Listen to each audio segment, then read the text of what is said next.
Hello' student, যিসকল ছাত্ৰ ছাত্ৰী এইবাৰ HSLC 2025 দিব, তেওঁলোকৰ বহুতৰে সেইটো ৰিকুৱেষ্ট আছিলে যে HSLC 2025ৰ বাবে তেওঁলোকক কিছুমান কমন এছে লাগে।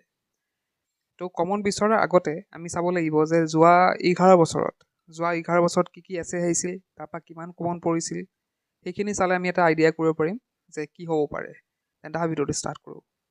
এতিয়া আমি যদি চাওঁ, আমাৰ 2013ত আহিছিলে ফিজিকেল এক্সাৰচাইজ আৰু ফ্লাড ইন আছাম আহিছিলে HSLC 2013ত। এতিয়া 14ত আহিছিলে discipline the festival you like best, সেইটো আহিছিলে। ঠিক তেনেদৰে 15ত আহিছিলে Kaziranga national park a journey by bus আহিছিলে। 16ত আহিছিলে festival you like most television as a source of knowledge. ঠিক তেনেদৰে 17ত আহিছিলে science in everyday life your school library. 18ত আহিছিলে benefits of physical exercise, so' physical এক্সাৰচাইজো হয়। আৰু বাকী আহিছিলে your last day at school. 19ত আহিছিলে punctuality the festival you like most your favourite hero' in Assam. Next ইয়াত আহিছিলে চায়েন্স ইন এভৰিডে লাইফ আৰু travelling as a part of education. তো এইখিনি আহিছিলে 2020ত। 2021ত আহিছিলে obedience of parents COVID-19 question paper যিহেতু ইউজ কৰা হৈছিল, তাত আহিছিলে অভিডেন্স টু পেৰেণ্টছ COVID-19 আৰু আহিছিলে স্প্ৰিং ছিজন ইন আছাম। ইয়াৰ পিছতে যোনটো 2023 HSLC হৈ গ'ল, তাত আহিছিল science in a daily life আৰু এ ৰেইনি ডে। এতিয়া যদি 2024ৰ কথা কওঁ, ইয়াতে আহিছিলে natural resources, outdoor games, your favourite book. এতিয়া যদি আমি চাওঁ যে লাষ্ট 11 ইয়াৰ্ছত কি আহিছিল, কিমানটা এছে ৰিপিট হৈছিলে, তেতিয়া আমি দেখিম ইয়াতে চোৱা চায়েন্স ইন এভৰিডে লাইফ আহিছিলে 2017, 20 আৰু 23ত। ইয়'ৰ ফেভৰেট ফেষ্টিভেল আহিছিলে 14, 16 আৰু 19ত। ফিজিকেল এক্সাৰচাইজ আহিছিলে দুবাৰ আহিছিলে 13 আৰু 18ত। ফ্লাড ইন আছাম, তো ফ্লাড ইন আছাম 2013ত আহিছিল, তাৰ আগতো আহিছিল বহুবাৰ, মই জাষ্ট লাষ্ট 10 ইয়াৰ্ছৰ কথা কৈছোঁ। টেলিভিশ্যন আহিছিল 16ত এবাৰ আহিছে, পাঞ্চুৱেলিটি আহিছিল এবাৰে, ডিচিপ্লিন আহিছিলে।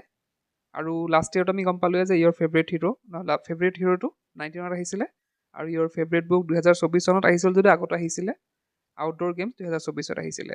এতিয়া 2024ত যিহেতু ফেভৰেট বুক আৰু আউটডোৰ গেমছ আহিছে, গতিকে এই দুখন তোমালোকে একেবাৰে পঢ়িব নালাগে, কাৰণ প্ৰত্যেক ইয়েৰতে তেনেকৈ ৰিপিট নহয়, কিছুমান ইয়াৰ গেপ দি পেলাইহে আহে। গতিকে আমি যদি চাওঁ ইয়াতে যদি কমন বুলি পঢ়িবলৈ যাওঁ বা ইম্পৰ্টেণ্ট বুলি পঢ়িব যাওঁ, তো তোমালোকে চায়েন্স ইন এভৰিডে লাইফখন পঢ়িব পাৰা। 2023ত আহিছিলে, এইবাৰ হয়তো আহিবও পাৰে। ফেভৰেট ফেষ্টিভেলটো বহুত বছৰ অহা নাই, গতিকে আহিব পাৰে। ফিজিকেল এক্সাৰচাইজ, সেইটো এটা ইম্পৰ্টেণ্ট আছে, সেইটো বহুত বছৰ অহা নাই, আহিব পাৰে। ফ্লাড ইন আছাম, সেইটো বহুত বছৰ অহা নাই, 13তে আহা লাষ্ট, তো সেইখনো আহিব পাৰে। টেলিভিশ্যনো আহিব পাৰে। পাঞ্চুৱেলিটি 19ত আহিছিল, আগতো আহি গৈছে, তো সেইটো আহিব পাৰে ধৰা। ডিচিপ্লিন বহুত বছৰ অহা নাই, 14ত আহিছিলে, সেইখন আহিব পাৰে। আকৌ ফেভৰেট হিৰ' হওক 2019ত আহিছিলে, তাৰপিছত অহা নাই। তো এইখিনি আছিলে, আৰু বাকী তোমালোকৰ ফেভৰেট অথৰ চাব পাৰা, তো সেইখিনি চাব পাৰা। কিন্তু আৰু এটা বস্তুটো আমি যদি চাওঁ, প্ৰত্যেক বছৰে কিন্তু কিছুমান নতুন এছে অহা দেখা গৈছে। ইয়াতে চোৱা travelling as a part of education, সেইটো একেবাৰে 20ত আহিছিলে, সেইটো এটা নতুন আছিলে। কাজিৰঙা নেশ্যনেল পাৰ্ক, সেইটো নতুন আছিলে। অবিডেন্স অফ পেৰেণ্টছ, সেইটো নতুন আছিলে। COVID-19, spring season of Assam, rainy day, natural resources, তো এইবিলাক আছে কি হয়, প্ৰত্যেকটা বছৰে কি হয়, বেলেগ এছে দিয়ে।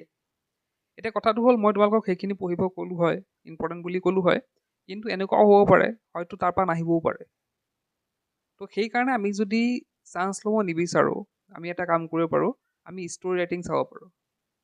আমি যদি ষ্টৰি ৰাইটিঙৰ মেকানিজিমখিনি বুজি যাওঁ, অৰ্থাৎ কিদৰে লিখিব লাগিব, আৰু কেইটামান যদি আমি মানে ষ্টৰি ৰাইটিং আমি প্ৰেক্টিছো কৰি যাওঁ, লগতে এছেখিনি আমি চালোৱেই, এছেখিনি আমি চাম, লগতে ষ্টৰি ৰাইটিং কিদৰে লিখে বা কিদৰে কেইখনমান আমি যদি প্ৰেক্টিছ কৰি যাওঁ, সেইটো বেটাৰ হ'ব, সেইটো প্ৰিপেৰেশ্যন বেটাৰ হ'ব।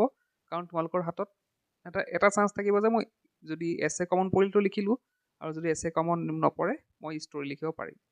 তো এতিয়া ষ্টৰি কিদৰে লিখিব লাগে তাৰ বিষয়ক এটা ভিডিঅ' মই বনাই থৈছিলোঁ বহুত আগতে, তোমালোকৰ ডেছক্ৰিপশ্যনত মই লিংকটো দি দিম, তাত গৈ পেলাই তোমালোকে চাব পাৰিবা যে ষ্টৰি কিদৰে লিখিব লাগে। তো সেইখিনি বুজি ল'লে আৰু কেইটামান প্ৰেক্টিছ কৰিলে তোমালোকে পাৰিবা। তো এইখিনিতে আৰু এটা আছে ভাল খবৰ, তো তোমালোকে জানাই যে ইংলিছ, ছায়েন্স, ছ'চিয়েল ছায়েন্স আৰু ইংলিছত 50% MCQ আহিব, আৰু সেই MCQখিনি প্ৰেক্টিছ কৰিবৰ কাৰণে আমি লৈ আহিছোঁ এটা এপ, ইউ কেন লাৰ্ণ। তো তাত তোমালোকে গৈ পেলাই তোমালোকৰ ইংলিছ, ছায়েন্স, ছ'চিয়েল ছায়েন্স, মেথছৰ গোটেইখিনি চেপ্টাৰ ৱাইজ MCQ তাত পাই যাবা, তাতে ফুল মক টেষ্ট পাবা, তাতে প্ৰিভিয়াছ ইয়াৰ কুৱেশ্যনৰ মক টেষ্ট পাবা। তো তাত দি পেলাই তোমালোকে নিজৰ প্ৰস্তুতি যি 50% MCQ আছে তাৰ প্ৰস্তুতি তোমালোকে চলাব পাৰিবা। তো ডেছক্ৰিপশ্যনত মই এপৰ লিংকটো দিছোঁ, তাত গৈ তোমালোকে এপটো ডাউনলোড কৰিব পাৰা আৰু কৰি পেলাই তাত চাব পাৰা। কিছুমান ফ্ৰী মক টেষ্টো তাত উপলব্ধ আছে, সেইখিনি প্ৰেক্টিচ কৰি ভাল লাগিলে তোমালোকে কোৰ্চটো বায়ো কৰিব পাৰা। তেন্তে ডেছক্ৰিপশ্যনত চোৱা, তাতে লিংক দিয়া হৈছে, এতিয়াই ডাউনলোড কৰি লোৱা। আজিৰ ভিডিঅ'টো শেষ কৰিলোঁ। কিপ ৱাচিং কেনন।